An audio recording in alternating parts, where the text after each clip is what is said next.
예, 자 윤석열 인수위 인선이 마무리되면서 이르면 내일 이제 공식 현판식을 하고 출범식을 할 예정입니다.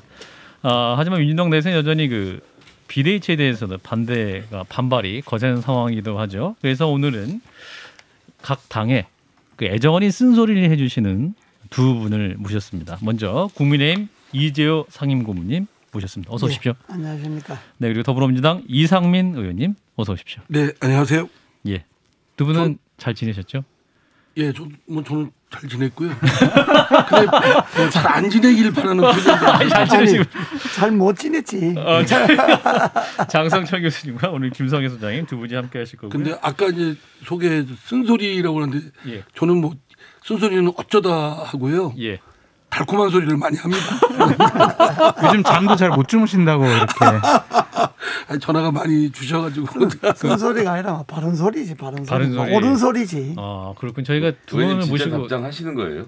요즘 가끔 다는 답장이 못하고요. 올라오거든요. 예. 제가 웬만하면 답장하려고 하는데 워낙 숫자가 많으니까 못합니다. 네. 그렇군요. 저희 방송 한번 하시고 나면 항상 문자 폭탄 받으셔가지고요. 그러니까 걱정이 됩니다. 최근에도 이상민이면 문자 폭탄 기사가 꽤 있어가지고 오늘도 한판승부만 왔다 가면 뭐 인지도가 높이는데. 알겠습니다. 자, 일단 두 분 모셨으니까 이제 인수위 얘기 좀 해보겠습니다. 일단은 윤석열 당선자 당선된 이후에 가장 좀 빠르게 또 국민들의 앞에서 좀 알게 추진하고 있는 게 이제 청와대 이전이네요. 용산으로 이전하는 게 가장 유력하다고 하는데, 자 우리 이재호 상임고문님 어떻게 판단하십니까? 이전하는 게 맞습니까? 전 지금 뭐 몇 군데서 이야기를 했는데 예.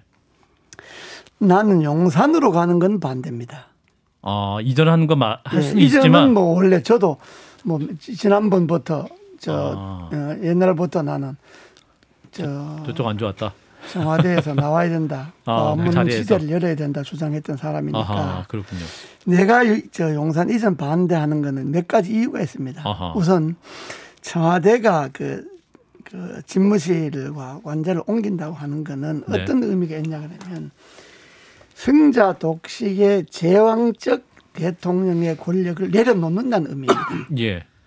그러니까 청와대라고 하는 건 우리 국민들 인식 속에 전 완전히 구중궁궐에다가 옛날 조선시대에 막 왕이 버금가는 그런 이미지를 갖고 있는 모든 권력에 독점되는 것이 청와대잖아요. 예. 그럼 그래 갖고 지금까지 해방 이후 70년도 안에 이승만 대통령부터 시작해서 문재인 대통령까지 정치를 잘했고 거기서 대통령을 거쳐간 사람들이 다 국민의 존경을 받는 대통령만 나왔냐 그러면 또 별개의 문제인데 네. 그게 원체 제왕적 권력의 중심지다 보니까 청와대가 국민들에게 끼치는 좋은 점보다가 막 국민들이 청와대에 대한 비판과 원망이 더 많죠. 그러니까 일단은 청와대에서 나오는 것이 뭐 분권형 개헌하기 이전에 네. 제왕적 대통령제를 버리고 네. 대통령이 국민 속으로 들어간다. 그러니까 쉽게 말하면 하늘 위에서 살던 사람이 땅 위로 내려간다 이 말이에요. 땅 위에서 산다. 그런 의미이기 때문에 그 용산은 왜 안 좋으신 거예요? 근데? 그게 이제 제일 중요한 거고 예. 두 번째는 과문이라고 하는 것이 광화문. 예, 광화라고 하는 것이 예. 그게 의미가 있는 이름입니다. 광화. 광화가 예. 그게 뭐 역사를 말하면 옛날에 우리가 왜 그 나라가 태평성대 잘했던 시대를 요손 시대를 그러잖아요. 그렇죠. 중국에. 예, 중국에서. 요임금 시대 때부터 썼던 것이 광화거든요. 아하. 새로운 빛을 밝은 빛을 준다. 네, 빛을 네. 준다. 빛이 시대다. 새로운 빛이다. 으흠. 국민들에게 밝은 빛을 준다. 예. 그런 의미의 뜻이 광화예요. 그 광화가 그냥 오래된 거죠. 그러니까 그 광화문으로 나온다, 광화의 거리로 나온다고 하는 거는 국민들에게 새로운 희망을 주고 국민과 더불어 살고 그런 제왕적 대통령이 아닌 국민의 대통령으로서 자리매김을 한다. 이런 의미가 과문을 나오는 겁니다. 예. 그래서 마침 과문에 조합청사가 있잖아요. 예. 경호 경비 이야기하는데 그 경호 경비는 조합 청사에 맞게끔 하면 되는 겁니다. 그거는 그러니까 용산이 아니고 광화문이 낫겠다는 말씀이시네요. 그리고 원래 또 본인도 광화문 시대를 열겠다 그랬잖아요. 그러니까 예. 그 광화문이 단순히 무슨 뭐 집무실 옮기는 이런 차원이 아니라 그런 정치적 역사적 의미가 있는 자리이기 때문에 알겠습니다. 광화문 내려와야 되는 거고 예. 용산으로 가면 안 되는 것은 두 가지 이유가 있습니다. 첫째는 맞네요. 현재 용산은 국방부가 있는 겁니다. 국방부 그죠? 지금 나라가 얼마나 위중합니까? 안보적으로. 국제적으로도 그러잖아요. 또 우리 북한하고 관계에서도 그러고. 예. 그런데 느닷없이 국방부를 딴 데로 가라. 지금 이 위중한 시기에 그것도 우선 말이 안 되는 거고. 예. 두 번째는 그 용산으로 가는 데는 뭐 어떤 교수가 뭐 자리가 너무 좋다 뭐 이렇게 뭐 위치가 너무 좋고 뭐 뷰가 좋고 이런 이야기를 했던데 그러기 때문에 글로 가면 안 되는 거예요. 그러면 제2 청와대지 청와대에 있는 거나 거기 가는 거나 자리만 바꾸는 거지 뭐가 달라요. 대통령이 다시 제왕적 대통령을 내려놓고 광화문 오라는 건데 오히려 용산으로 가면 제왕적 대통령을 강화하는 거예요. 아하, 그 좋은 자리에 뭐 국방부가 있으면 안 되는가? 이상민 의원께서 말씀하고 싶어 하셔가지고요. 네, 그래서 그리고 또 용산이라는 게 역사적으로 아직 안 끝나셨어요. 한마디만.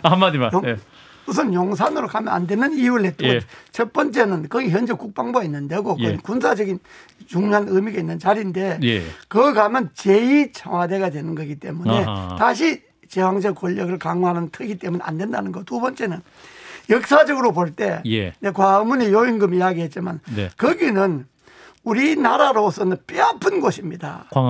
용산이요?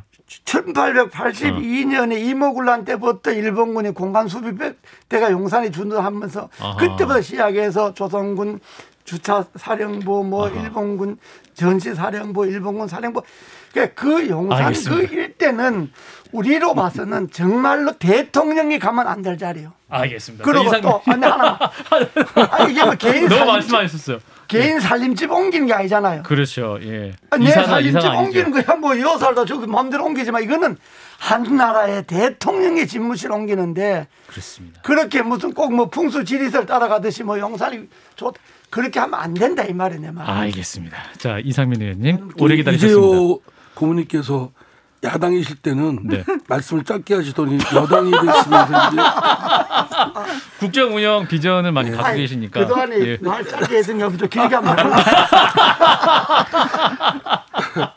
제 야당이 됐으니까 야당만큼만 하겠습니다. 1호 공약이잖아요. 윤석열 당선인한테는. 그리고 광화문 시대를 열겠다고 하는 거는 그 업무 수행에 지장이 있다 하더라도 직접 그 시민들의 항의 또 시위하는 소리를 직접 맞닥뜨려서 듣겠다. 이런 국민 소통의 일단을 제시를 한 거고요. 그리고 그동안 구중건굴이었던 청와대를 시민의 품으로 돌려드리겠다. 이 두 가지 측면이기 때문에 광화문 시대를 열겠다고 했고 저도 박수를 보냅니다. 광화문 가는 거는 문재인 대통령도 공약을 했는데 지키지 못했잖아요. 못하셨으니까. 뭐 여러 등등의 이유를 들어서. 그러나 이번에는 윤석열 당선인이 공약을 했고 여러 아마 관성의 저항은 있을 거라고 생각됩니다. 그럼에도 불구하고 이 약속은 안 되는 이유 따지면 1000가지 10,000가지도 되는데 그럼에도 불구하고 이 약속을 관철했으면 좋겠습니다. 두 분 다 광화문으로 일치를 보셨네요. 용산은 느닷없이 용산해가지고 그러면 저는 하나 아주 건설적인 생산적인 안을 제시하겠습니다. 뭐 광화문이니 용산이니 그런 거 할 거 없이 세종시로 오십시오. 대전이 지역구시. 세종시에 어차피 제2 대통령 이 집무실을 만들려고 하거든요. 그럼 뭐 제2 집무실 할 게 뭐 있어요. 1집무실에서 거기서 딱 하면 좋겠죠. 누가 봐도 용산으로 간다는 거는 저건 풍수지리설이다. 그거 믿는 거다. 이렇게밖에 해석이 안 되는 거예요. 멀쩡하게 방금 이야기하셨지만 광화문 내내 이야기 노래해놓고서 느닷없이 무슨 용산 뜬금없이 글로 간다 하는 게 말이 되는 이야기예요. 여당 되시니까 이제 굉장히 좀 비판적인 얘기 많이 해주시네요. 얘기하시는 거는 금기어 같은데 그렇게 용감하게 얘기하셨어요. 괜찮습니까? 아니 내가 뭐 금기어가 어디 있어? 아니 내가 뭐 한 자리를 할 사람이나 뭐 다시 내가 뭐 잘 보여서 공직에 갈 그럴 근본 같으면요. 그럼 고문님 그 당선자에게나 혹은 인수위에 그런 말씀을 전하 시기도 하셨습니까? 이 방송 듣고 하겠지. 이 방송을 듣고 저희가 기사를 잘 쓰도록 하겠습니다. 그 생각해보든 뜬금없이 왜 광화문에서 용단 굉장히 화가 나셨어요. 화가 난 무슨 용사는 용산이야 뜬금없이 그것도 국방부를 쫓아내고 그거 앉는다. 그게 어떻게 해석하겠어? 예. 무슨 걸로 해석하겠냐가야. 풍수지리설 위해 무슨 걸로 해결하겠어? 용산 터가 좋다 뭐 그러니까 그 어떤 교수도 그랬대요. 그 터 가지고 명당터라고 좋다고. 알겠습니다. 되나 그게 안 돼. 세종시가 더 터가 좋습니다. 그렇지. 알겠습니다. 예, 그 얘기는 여기까지 하고요. 이제 문재인 대통령과 그 윤석열 당선자 원래 점심 먹기로 했는데 취소가 됐습니다. 네. 그래서 이제 이게 일각에선 대형 사고다. 어떻게 이런 일이 있을 수가 있냐. 국민들 앞에 다 만난다 약속을 해놓고 4시간 전에 이게 약속이 취소되는 상황. 이거 어떻게 봐야 됩니까? 저는 두 분 양측이 잘못이 크다고 생각합니다. 양측 모두 국민을 어렵게 생각했으면 국민들께 만나기로 했고 또 국민들이 관심이 집중돼 있고 또 그걸 가능하면 어쨌든 좀 복잡 미묘한 관계이잖아요. 걱정하는 스러운 부분도 있고 그런데 그럼에도 불구하고 지금 현 문재인 대통령과 당선인이 아주 화평한 모습을 보여드리면 국민들이 불편해하거나 불안한 모습을 그런 생각을 부식시킬 텐데 4시간 전에 그걸 깨버리고 못 만나겠다고 하고 뭐 이유는 실무 협의가 안 됐다고 하니까 좀 국민들로서는 좀 어이가 없죠. 이유가 뭘까요? 저는 뭐 실무 협의가 안 됐다라고 하는 건 그거는 이유가 당치 않고요. 만나면 됩니다. 만나고 또 만나면 되죠. 실무 협의를 그럼 대통령하고 당선인이 하든지 계속 하든지 뭐 10번이면 어떻습니까? 그래서 저는 그걸 막 깨고 하면 국민들이 바라보시는 국민들이 가뜩이나 이런데 좀 걱정하잖아요. 불편해하고. 그렇죠. 자, 상현 고문님. 지금 뭐 100%다 맞는 말씀이고 그냥 대형 사고가 아니고 초대형 사고. 초대형 사고입니까? 우리 이재호 상현 고문님 뭔가 인수위 다 마음에 안 드시네요. 지금 뭐게 점심 약속 잡는 것부터 청와대 이전부터 초대형 사고. 이제 물러가는 대통령과 당선된 당선자. 당선자가 만난다고 하는 거는 그렇죠. 어떤 의미가 있느냐. 국민들에게 안정과 정권이 평화롭게 평화적인 정권이야. 하는구나. 그 안정의 의미가 있고 또 국민들의 마음을 좀 이렇게 풀어주는 그런 의미도 있고 그리고 또 문재인 대통령이나 윤석열 당선자가 똑같이 국민 통합을 외쳤잖아요. 그렇죠. 입에 막 입만 열면 통합 그랬잖아요. 그러면 두 대통령이 통합의 모습을 보여줘야지. 대통령 두 사람도 통합을 못 하는데 무슨 통합을 이야기할 수 있겠냐고요. 그죠. 그리고 이유가 무슨 뭐 실무 협상 안 끝났다. 실무 협상 실무 차대에게 맡기면 되는 거지 왜? 실무 협상을 계속 하게 하고 두 분은 만나시면 되는 만나서 실무 협상을 하나요? 설사 윤석열 당선자가 좀 문재인 대통령인데 약간 거부한 소리를 했다 이거야. 그럼 문재인 대통령 웃으면 잘 알겠습니다. 그건 실무자들인데 맡기겠습니다. 뭐 이렇게 이야기해도 얼마든지 되잖아요. 실무 협상이 합의가 안 돼서 못 만났다. 그거 실무 협상 합의도 안 돼서 못 만나는 사람들이 그런 정신으로 했으니까 문재인 정권이 망한 거고 그런 정신으로 하면 앞으로 윤석열 정부도 그런 식으로 대응하면 물론 뭐 대통령 안 만난다니까 뭐 방법이 없겠지만은 그렇게 생각하면 안 됩니다. 그러니까 실무 협상이 당선자하고 그만두는 대통령하고 만나는데 짜들은 무슨 실무 협상이 그렇게 있어요. 만나는 자체가 국민적 통합의 이미지와 안정의 이미지 그거 하나 때문에 만나는 건데. 그거 뭐 현안이 있으면 그건 뭐 실무자들에게 진짜 맡기죠 이러든지 문재인 대통령도 좀 폼 잡고 잘 알겠습니다. 그건 뭐 참 좋은 말씀 하셨습니다. 검토해 보겠습니다. 이렇게 하고 넘어가면 되잖아요. 그런데 만남을 안 한다.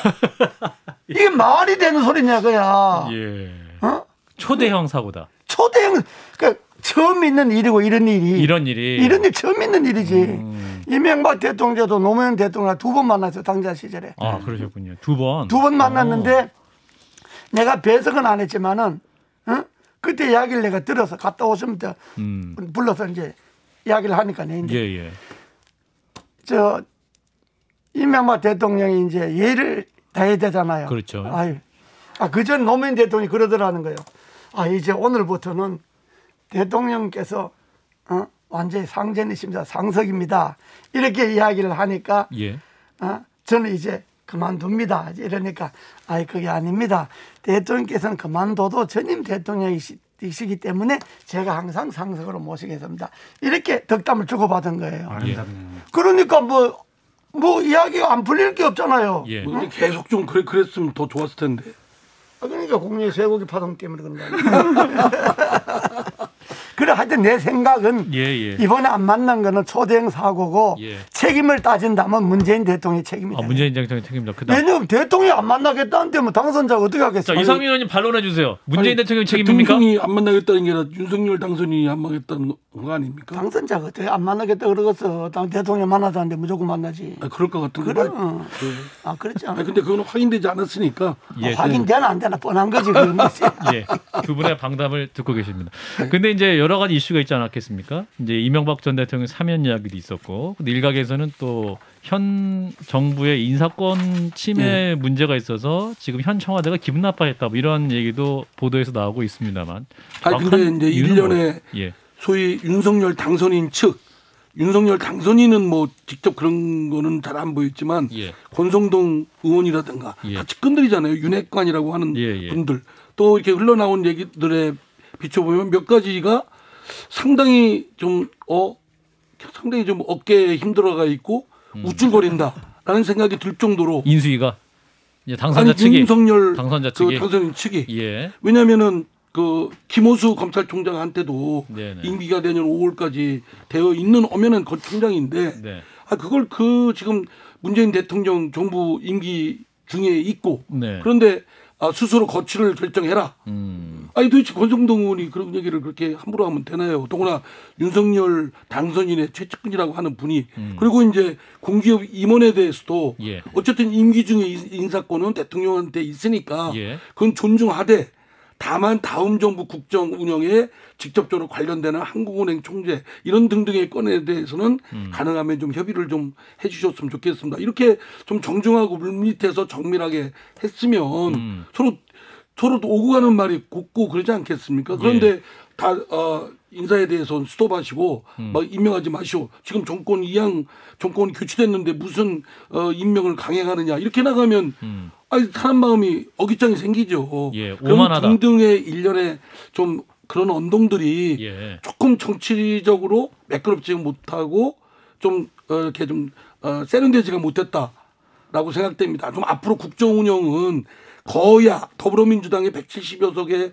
거야 당을 이렇게 상대해야 되는 윤석열 정부잖아요. 그렇습니다. 그런 입장에서는 진짜 지혜와 예의를 정중함을 갖춰서 자기들이 원하는 것을 이뤄내야 됩니다. 그런데 이렇게 막 억장 놓고 하면은 결국은 야당으로 하여금 어떤 반감만 불러일으키는 게 되는 것이고 그러면 부딪히는 것밖에 없죠. 장 교수님. 이상민 의원님, 근데 5년 전에요. 그 황교안 대통령 권한 대행 때 문재인 당시 민주당 대선 후보와 민주당은 황교안 권한 대행이 인사권을 행사하려고 했더니 인사권 행사하지 마라. 지금 곧 바뀌는데 왜 하려고 그러냐 하지면서 반대했거든요. 그러니까 지금 똑같이 얘기했거든요. 그러니까 그거는 뭐 잘못한 거죠. 그럼 지금도 잘못했고 잘못이 반복되고 있다. 자, 이재 부모님. 5년 전에 황교안 때는 황교안 그 권한 대행이니까 권한 대행 뭐 후임자가 나왔는데 인사하면 그건 안 되지 그거는. 권한 대행은. 그 권한 대행인데 당선자가 생겼는데 권한 대행 뭐 인사를 한다고 하는 거는. 당선되기 전에요. 당선되기 전에도 그랬어요. 전에 그랬으면 곤란하고. 난 이번에 거는 우리 이 의원님의 생각하고 다른 점이 좀 있는데 늘 맞는데 요건 좀 생각이 다른 게 후임자가요 전임자를 만나면 그러니까 윤석열 당선자가 문재인 대통령을 만나면 상식적으로 대통령 재임 중에 일어났던 정치적 사건이나 뭐 정치인들에 대해서는 뭐 일괄 사면 재임 전에 사면하시죠. 이런 이야기. 그다음에 지금 대통령이 임명하시는 사람들이 결국은 5년 동안 내하고 같이 일을 해야 되니까 그건 좀 우리하고 사인을 좀 해줘도 안 되겠습니까? 이런 이야기는 상식으로 합니다. 그러면 특별한 게 아니고 당선자가 당연히 만나서 그 이야기 하는 거예요. 그러면 문재인 대통령 어떻게 대답하냐? 참 좋은 의견입니다. 잘 들었습니다. 저희들이 참모들하고 검토하겠습니다. 이렇게 하고 넘어가면 되는 거예요. 사면권은 대통령이 있는데 말 듣고 안 하면 그만이지 자기 싫으면. 건의했다고 뭐 꼭 그대로 해야 되나요? 당선자가 건의했다고? 네. 자기는 싫으면 안 하면 되는 거고. 그러나 화합이 아름다운 만남을 위해서 그렇게 이야기하면 예. 잘 들었습니다. 그게 원래 또 문재인 대통령의 특기잖아요. 시큰 듣고 돌아가서 안 하는 게. 그게 문재인 특기잖아요. 앞에서는 잘 듣고 뒤로는 가서 안 해버리는 게. 그러니까. 아니, 뭐 다 그렇다고 또 불쌍. 뭐 잘 듣고 난 다음에 그건 뭐 실무자들에게 검토하게 하겠다든지 참 좋은 의견입니다. 하고 넘어가면 되는데 네네. 그것 때문에 청와대가 기분 나빠서 안 만났다 하는 거는 그건 말도 안 되는. 장관님 그런데 제가 궁금한 건 권성동 의원이 왜 하필이면 그 전날 그 김경수 뭐 이명박 이런 얘기를 꺼내서 언론에다 이야기를 했을까요? 그건 당선자께서 직접 하셔야 되는 말씀 아니었습니까? 그건 나도 뭐 인수위도 해봤잖아요. 네. 당선자가 일단 인수위를 꾸리거나 당선자가 되면 그 주변에서 그런 정치적 이야기를 하는 사람들이 있습니다. 현재 권성동 의원 인수위원도 아니고 무슨 당직을 갖고 있는 것도 아니고 그냥 윤석열하고 친하다 뭐 실세다 이런 것 아닙니까? 네. 그러면 정치인의 한 사람도 그런 이야기 얼마든지 하죠. 근데 그거는 저 인수가 저니까 뭐 저런 이야기 나오는구나 이렇게 하고 넘어가면 되는 거지. 이명박 김경수하고 같이 하려고 사면한다. 이거는 거꾸로 말하면 이명박 대통령과 김경수를 같이 사면하면 안 된다. 결국 김경수는 끼워서 사면하면 안 된다. 이 이야기를 권성동 의원이 하고 싶은 거예요. 그렇게 이야기하면 문재인 대통령 측에서는 뭐 별소리 다 나오네 하고 넘어가면 되는 거지. 무슨 그걸 핑계 삼아서 회담을 안 한다. 이게 말이 되는 이야기냐고. 그것 때문에 회담을 안 하고 문 대통령이 피한 건 아니고요. 그건 아니고 아마 양측이 어쨌든 간에 서로 간에 접합점에서 좀 약간 맞지 않는 부분이 있어서 이제 안 된 거라고 생각되고요. 그걸 뭐 어느 한쪽 책임보다는 양쪽에 무산시킨 건 책임이 있죠. 둘이 다 만나고도 안 만났으니까 뭐 그렇게 말을 있지만 내가 볼 때는 문재인 대통령 쪽 책임이 더 크다 이거야. 예, 그 일반 국민들이 보시긴 그래도 이제 뭐랄까요, 윤석열 당선 핵심 관계자고, 근데 인수위 멤버도 아닌데 계속 논란이 될 만한 발언을 이제 언론에 막 낼 경우에 국민적 혼란이 가중되는 건 사실 아닙니까? 그건 언론이 하는 소리고.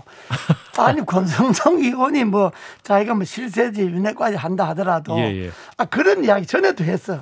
전에 박근혜 대통령 사면할 때도 왜 이명박 대통령 사면 안 했냐 하니까 권성동 이야기가 틀림없이 김경수하고 같이 묶어서 하려고 안 했거든 이렇게 이야기를 했는데 그거는 김경수 사면 못하게 하는 초치는 거라고.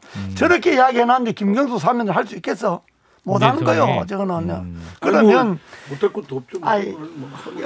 자 반론 나왔습니다. 못할 게 왜 있냐? 할 수 있다. 이상민 의원님. 사면권은 대통령 이제 정권이고 사실은 법리적으로는 안 되는데 명분이 약하는데 뭐 박근혜 대통령이나 이명박 대통령이나 사실 법치주의라는 원칙을 관철한다면 사실 특별사면하는 건 맞지가 않죠. 그럼에도 불구하고 대통령한테 헌법에서 특별 사면권을 준 건 이런 사정 저런 사정 고려해서 반대가 있더라도 대통령이 부담을 안고 책임을 지고 해라 뭐 이런 권한을 부여한 거기 때문에 저는 뭐 법리적으로 또는 법치주의 원칙에서 좀 그 반대가 있고 특히 저희 당 지지자들은 막 엄청 반대합니다. 저한테도 문자 보내. 이 말씀하셔서 문자 폭탄. 그럼에도 불구하고 사실 리더는 지지자들로부터도 욕먹을 걸 각오하고 리더시니까 필요할 때는 저는 할 수 있다고 봅니다. 근데 전직 대통령이 이게 이전에 범죄를 저지른 범죄자인데 그 사람을 사면하는 게 어떻게 국민 통합으로 연결되는지는 저는 잘 이제 모르겠어요. 이제 우리 그렇게 김성일 소장님은 국민 통합에 도움이 되는 게 아니라 국민 분열에 더 도움이 된다고 공감대가 부족할 수 있다. 분열 통합이 아니라 그 행위가 일어나고 나서 야 문재인 대통령이 사면하셨구나. 이제부터는 정말 통합의 시대라고 생각할 국민들이 이렇게 많을까 생각해 보면 아니 제전데 막 다 대통령 풀어주는 건가 이렇게 불만이 있는 물론 제가 많을 것 같아서. 대표님 이상민 의원 하시고 이재용 상임 고문 하실게요. 자, 뭐냐면 이상민 의원 일리 있으세요. 일리 있으시고 그건 충분히 그렇게 반대하는 분들이 마음도 아는데 어쨌든 또 강렬하게 석방을 원하는 그 국민들의 일단의 또 그런 그룹이 있거든요. 그러니까 이제 반대하는 분, 이 사면을 반대하는 분들이 있지만 또 사면하기를 원하는 분이고 또 전직 국가원수가 또 오랫동안 교도소 수감하는 건 국가적으로도 좀 불행하고 수치라고 생각합니다. 예. 그걸 지금 퇴임을 앞둔 문재인 대통령이 자신의 재임 중에 그 교도소에 수감된 이 그 대통령을 사실은 여러 반대가 있음에도 불구하고 석방을 시키는 것이 박근혜 전 대통령의 예도 있듯이 하는 것이 정치적 부담을 좀 덜 수 있겠다. 저는 제가 친문의 한 사람으로서 제가 얘기를 한 건데. 친문의 한 사람. 그런데 이재호 김 소장님 말씀도 일리가 있습니다. 일리가 있는데 그러나 이걸 생각해 보세요. 이번에 대통령 선거가 47대 46 아닙니까? 48대 47. 48대 47 아닙니까? 예. 그러면 47의 국민들은 그렇게 생각할 수가 있어요. 예? 그러나 48의 국민들은 통합을 위해서 사면을 올 때 이렇게 생각할 거랍니까?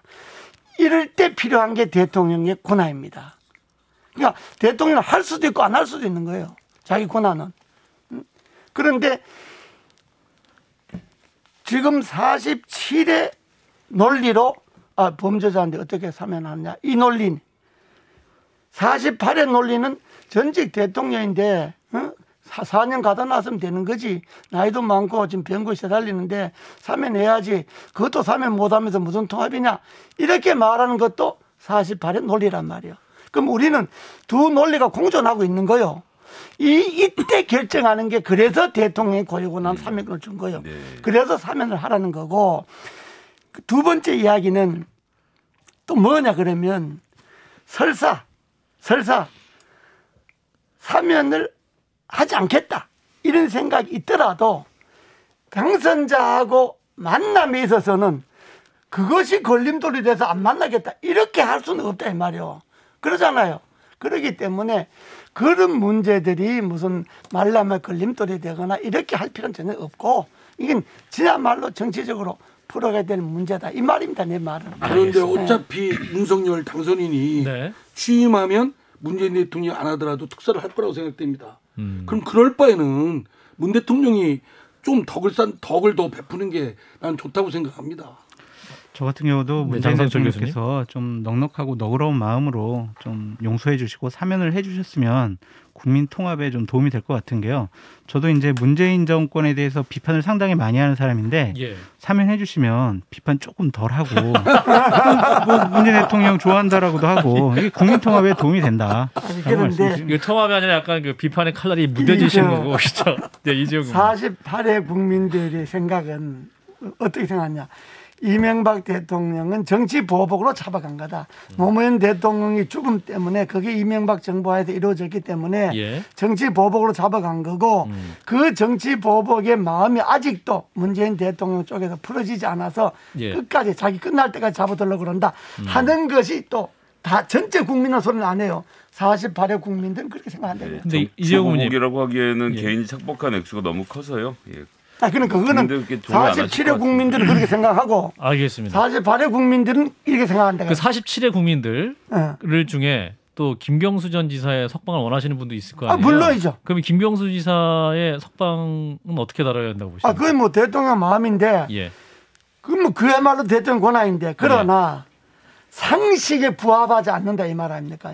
김경수 지사의 사면 요청은 지금 뭐 산지도 얼마 안 되잖아요. 지금 얼마 안 되는 데다가 그야말로 권력형 비리로 봐야 되잖아요. 그런데 나는 죄질을 따지려고 하는 게 아니고 지금도 더더지 김경수 지사를 이명박 대통령이 묶어서 사면한다. 그게 상식에 부합합니까? 김경수 지사 건은 권력형 비리가 아니고 선거 과정 중에 댓글과 관련된 부분이니까 권력형 비리 성격은 좀 아니죠. 물론 잘못한 건 틀림없지만. 그런데 이제 대통령의 고유 권한인 헌법상의 권리인 사면을 거래와 흥정의 대상으로 그러면 안 삼을 수는 되죠. 없다라는 생각이 들어요. 거래와 흥정의 대상으로 삼은 건 권성동 의원. 그러니까 그래서 그 얘기를 하려고 그랬는데 해주셔가지고 고맙습니다. 제 입으로 안 하게 해주셔가지고. 자, 그러니까 바로 그 말씀입니다. 권성동 의원이 그 얘기를 굳이 안 해도 되는데. 알겠습니다. 초치고 재뿌린 격이 돼버렸다는 게. 권성동 의원이 한번 나오셔야겠습니다. 자, 한판 썰전 국민의힘 이재호 상임고문, 더불어민주당 이상민 의원과 함께하고 있습니다.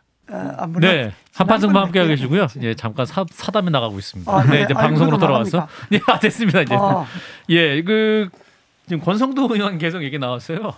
이제 권성동 의원이 이제 그 김호수 검찰총장 거취 문제에서 얘기했지 않습니까? 아까 이제 이상민 의원님은 부적절하다고 말씀하셨는데 이재호 상임고문님은 그 발언 어떻게 들으셨는지? 김호수를 찍어서 하는 거는 좀 그렇지만 그러나 지금 김호수뿐만 아니라 저는 네. 이건 이제 나는 이건 순 내 개인의 이야기입니다. 무슨 국민의힘 사임 고문으로 하는 이야기도 아니고 당하고 아무 관계 없고 인수위하고도 아무 관계 없는 사람입니다. 그러니까 또 뭐 국민의 입장에서도 뭐 내하고 반대되는 국민도 많으니까 뭐 국민의 입장이라도 말하기 어렵고 내 개인의 입장으로 보면 나는 문재인 정권을 망친 3인방이 있다고 봐요. 3인방. 김명수 대법원장, 김호수 검찰총장, 김진욱 공수처장. 이 세 사람은 권력을 옹호 보호한다고 자기네들은 했지만은 결국 많은 국민들로부터 그들이 한 행동이 정권 유지의 하나의 시녀처럼 행동해 왔기 때문에 국민들 마음속에는 저 사람들이 무슨 자격이 있냐 이렇게 보고 있기 때문에 그 세 사람은 스스로 윤석열 대통령 취임과 동시에 그 세 사람 스스로 거취를 결정해야 된다 하는 생각도 상당수 국민들 갖고 있어요. 갖고 있는데 개인 생각이시라고 하셨는데 그렇죠. 그건 내 개인이 그렇게 생각한 데가요. 갖고 있는데 왜냐 그러면 자기들이 한 것을 생각해 보세요. 이 정권을 위한다고 했지만 결국 정권이 불신받는데 국민들로부터 불신받는데 크게 공헌한 사람들이 그 세 사람이거든. 그렇기 때문에 그 세 사람 임기 뭐 이런 것과 관계없이 법적 이런 관계없이 나는 문재인 정권이 끝남과 동시에 그들도 공식에 끝나야 한다라고 내 개인이 생각을 하는데 그러나 이제 권성동 의원이 그냥 이 정권을 망하게 했거나 이 정권에 사냥개 노릇을 한 사람들은 뭐 거칠 생각해 배든다 이렇게 애둘러 이야기하면 되는데 그럼 뭐 김호수를 딱 찍어서 이야기하니까 김호수는 당연 나는 법과 원칙에 따라 뭐 임무에 충실하겠다고 이야기를 했는데 정말 김호수가 법과 원칙에 따라 임무에 충실하는 길은 그만두는 거예요. 그게 임무에 충실하는 길이요. 자기 한 행적이 있잖아. 이상민 의원님 반론해 주세요. 우선 임기제가 보장된 검찰총장에 대해서 중간에 거취를 뭐 스스로 결정하라는 식으로 윽박지르는 압박하는 이런 행태는 그 행태도 당연히 마땅히 비난받아 마땅하고 임기제도 존중을 해야 되는데도 불구하고 무시했다. 더더구나 이제 그 윤석열 그 당선인 스스로도 문재인 정부에서 임기 중에 나가라 마라 막 이래가지고 논란을 벌여서 지금 어쨌든 그 덕에 대선 후보까지 나가고 대통령까지 됐잖아요. 그런데 스스로 지금 거기서 또 자기 후임 검찰총장한테 임기 도중에 나가라고 그렇게 압박하는 건 자기 모순 아니에요. 진짜 그건 부끄러운 짓이죠. 하면 안 되죠. 자기도 그렇게 엄청난 핍박을 받았다고 하고 그것 때문에 헌법과 법 상식을 지키겠다, 공정을 지키겠다고 나온 그런 윤석열 당선인 측에서 그런 핵심 되시는 분이 그런 말을 하는 건 잘못됐고요. 세 번째는 더불어민주당의 반발을 이야기하는 건 뻔하지 않습니까? 그죠? 윤석열 당선자 쪽이 아닌 상대 쪽의 반발을 이야기하는 건 뻔한데 지금 국민통합하고 결집에도 지금 시원찮은 마당에 그런 소모적인 갈등을 일부러 야기시켜서 득되는 게 뭐가 있나요? 지금 출범도 되기 전에. 그리고 저 윤석열 당선인 측은 국정을 수행하려면 거야인 더불어민주당의 적극적인 협조가 필요합니다. 못해요. 자기네들 혼자. 그렇지 않습니까? 그런데 지금 여러 가지 얘기를 해서 마음을 끄집어내가지고 더불어민주당을 공조토록 협조를 이끌어내도록 해야 정치력을 발휘해도 현짜는 마당에 이거는 뭐 약 올리고 반발 이야기. 새 정부 출범하기 전에 뭐랄까 허니문 기간이 사라질 수도 있다. 저는 저희 더불어민주당은요 승복했고 그리고 그 국정 운영이 뭐 국민의힘 것도 아니고 더불어민주당 것도 아니고 국민의 것 아니겠습니까? 그렇습니다. 지금 어려움에 빠져 있는 국민한테 조금이라도 위안을 드리고 좀 나아지는 희망을 드리려면 정치권이 지금 결속돼야 되는데 이래서는 안 됩니다. 그래요. 자 이제 민주당 얘기를 좀 해보겠습니다. 민주당 이제 비대위 체제잖아요. 현 비대위 운영 어떻게 판단하고 계시는지. 지금 이제 당내에서 여러 문제 제기를 하고 있고 최이배 전 의원도 비대위원장 체제에 대해서 윤호중 당연히 그 문제 제기는 저는 일리 있다고 봅니다. 그 대선 패배에 대해서 책임을 지고 당이 국민과 지지자들한테 그 책임지는 모습을 보이는데 그러려면 우선적으로 지도부가 이제 총사퇴라는 걸 송영길 대표가 했단 말이에요. 네. 근데 원내대표는 사실 2인자로서 책임을 지고 물러나야죠.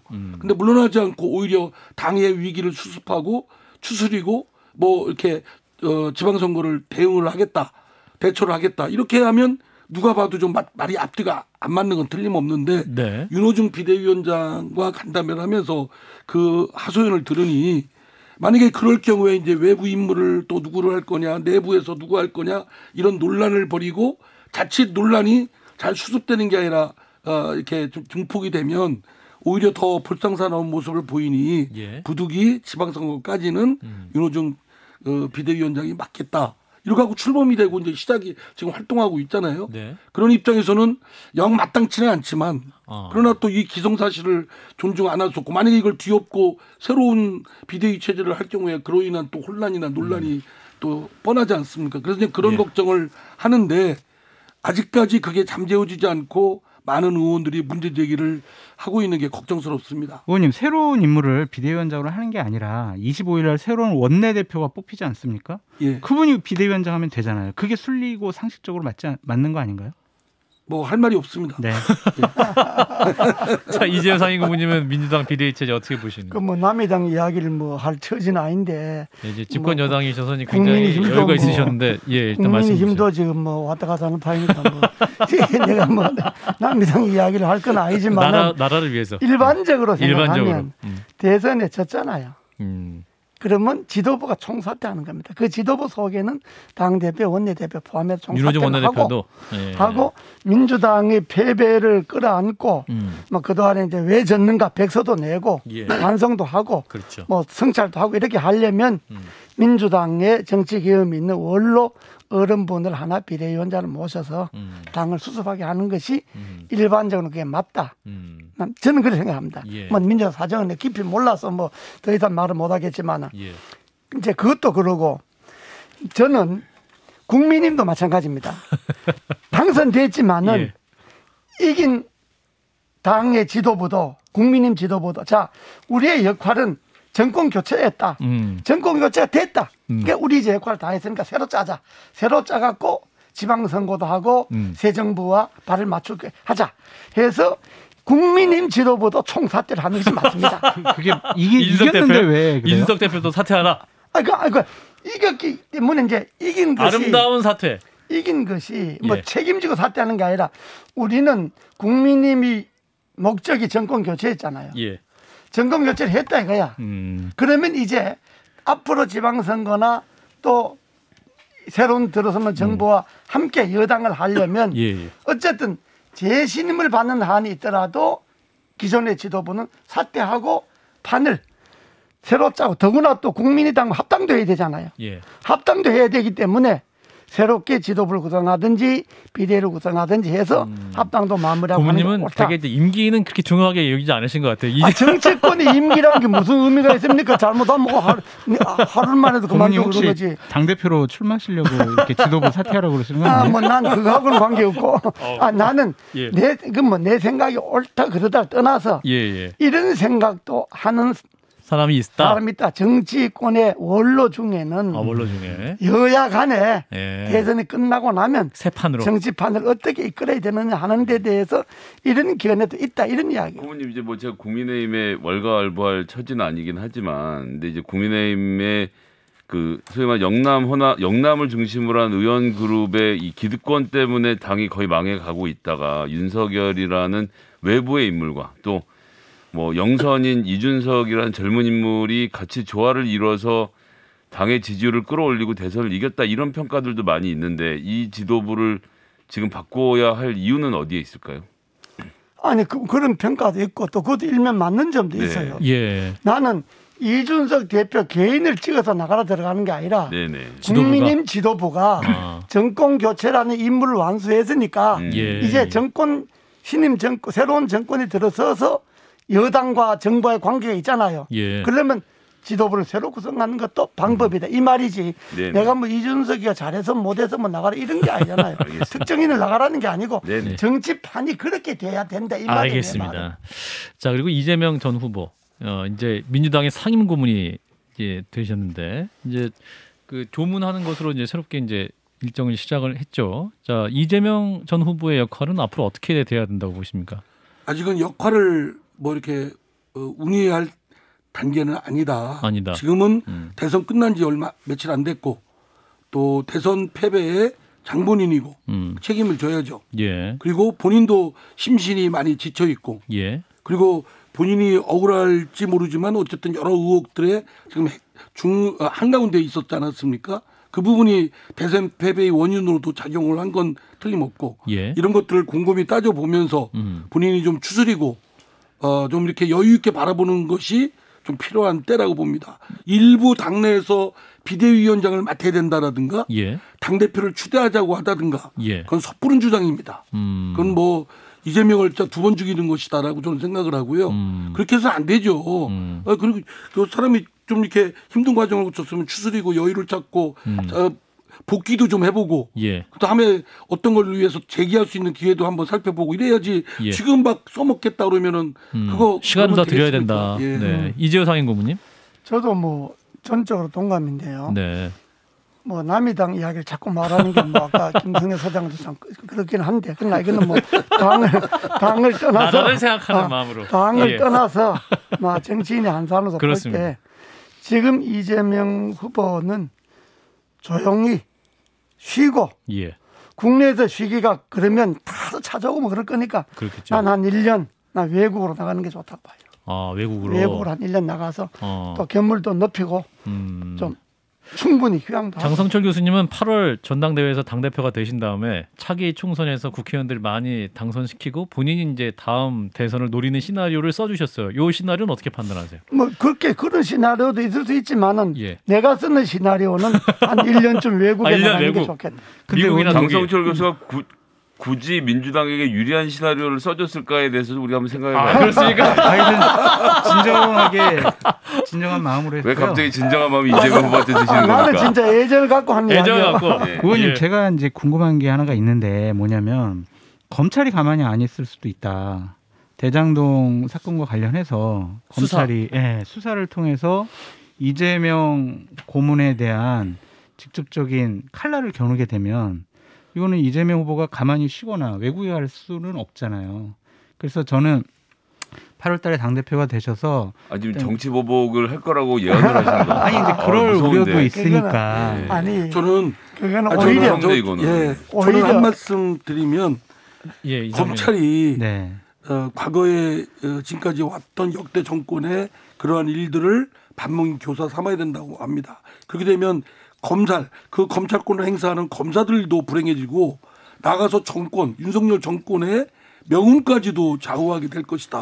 그래서 물론 명명백백하게 뭐 진상을 규명해서 책임을 묻더라도 여기는 대선 때 치열하게 다뤘던 대선 후보이니만큼 예. 그와 관련된 건 매우 섬세하게 해야지 또 예의도 갖추고 또 여러 가지 하여튼 그런 정치적 측면도 고려를 해야지 그냥 무작정 뭐 했으니까 막 하겠다라고 하면 우리 쪽에 있는 쪽에서는 당연히 정치 보복을 생각하죠. 뭐 이재호 고문님. 장 교수 이야기도 뭐 꼭 그런 뜻은 아니고 그러나 이제 대장동 사건을 수사를 계속 하다 보면 이제 이재명 후보가 나올 수도 있겠죠. 그러나 뭐 그렇다고 해서 그걸 피하기 위해서 뭐 당 대표를 한다든지 당에 뭐 정치를 한다든지 그렇게 해갖고는 더 이상하고 뭐 또 그 자리에 올라간다 그래서 수사할 걸 안 하고 뭐 외국에 간다 그래서 수사할 걸 안 하겠어요. 그러나 정치적으로 지금 이재명 후보는 쉬는 게 필요해. 내가 볼 때 좀 쉬어야 돼. 예. 너무 힘들게 했어. 네. 본인도 힘들고 그러니까 예. 쉬는 게 맞다만 내 생각 이런 거고 예. 그것보다가 뭐 그것도 중요하고 윤석열 인수위에 대해서 내가 한마디. 예, 한 말씀 해주세요. 예, 예. 그 뭐 지금 있나요 프로그램에? 예, 질문제도 있는데 그래요? 하세요. 예, 해주세요. 인수위 당부하고 싶은 나는 말씀이나 비판이나. 지금 예. 인수위가 네. 뭐 이제 인수위가 출범도 하기 전인데 뭐 내일 출범한다 그런다. 예, 현판식. 그런데 내가 말하는 게 좀 그렇긴 한데 그러나 이 윤석열 당선자가 며칠 동안 하는 걸 보면 네. 난 저렇게 해서는 안 된다 이래 봐요. 아하, 걱정이 되시는 우선 첫째는 예. 제일 먼저 어디를 가야 되느냐. 음. 야당을 가야 됩니다. 민주당에 갔어요. 힘 있는 야당이잖아요. 음. 야당에 가서 야당 대표도 만나고 또 송영길 대표가 선거 중에 테러를 당했잖아요. 예. 위로도 해주고 그리고 국회의장도 방문하고 여당과 자기 주변 사람은 앞으로 5년 동안 맨날 만날 거잖아요. 그렇죠. 지금 당선자 시절이 제일 자유롭거든. 그러니까 여당에 힘 있는 야당의 도움을 안 받으면 앞으로 할 게 별로 없잖아요. 그러면 정중하게 설사 민주당의 생각은 동의를 안 한다 하더라도 민주당 자체는 존중해줘야지. 좋은 힘 있는 말씀입니다. 야당이잖아요. 예. 거길 제일 먼저 가고 그다음에 북한이 계속해서 ICBM 뭐 쏴서 이러잖아요. 그러면 안보를 생각해서 전방부대나 군을 먼저 해서 좀 위로를 해주고 격려를 해주고 그러셔야 되는데 국방부를 이전시키고 있으니까 화가 나셨어요. 이 행보가 우선이다 이거야. 예. 우선인데 국방부로 옮기려고 하고 있으니 나가라고 하는 그러니까. 거는 그건 이제 그다음 문제고 그다음에 두 번째는 지금 식사하는 게 있잖아요. 식사 점심. 예. 가까운 사람들 식사 물론 해야죠. 네네. 뭐 좋은데 그러나 이 당선자 시절에 정말로 통합이 중요하고 소통이 중요하고 야당 도움이 중요한데 예. 힘 있는 야당의 도움이 중요한데 그러면 지금부터 취임하기 전까지 야당 국회의원들을 만나는 겁니다. 이상민 의원 같은 분들. 물론 이상민 의원도 만나야 되고 아니군요. 야당 국회의원들을 알겠습니다. 상임위별로 만나든지 예. 지역별로 만나든지 야당 국회의원 전원을 다 만나서 아하. 자기 이야기를 충분히 하고 도와달라고 하고 예. 이 행보가 앞서지 무슨 자기 주변의 사람하고 만나서 김치찌개 먹는 게 급한 게 아니고 알겠습니다.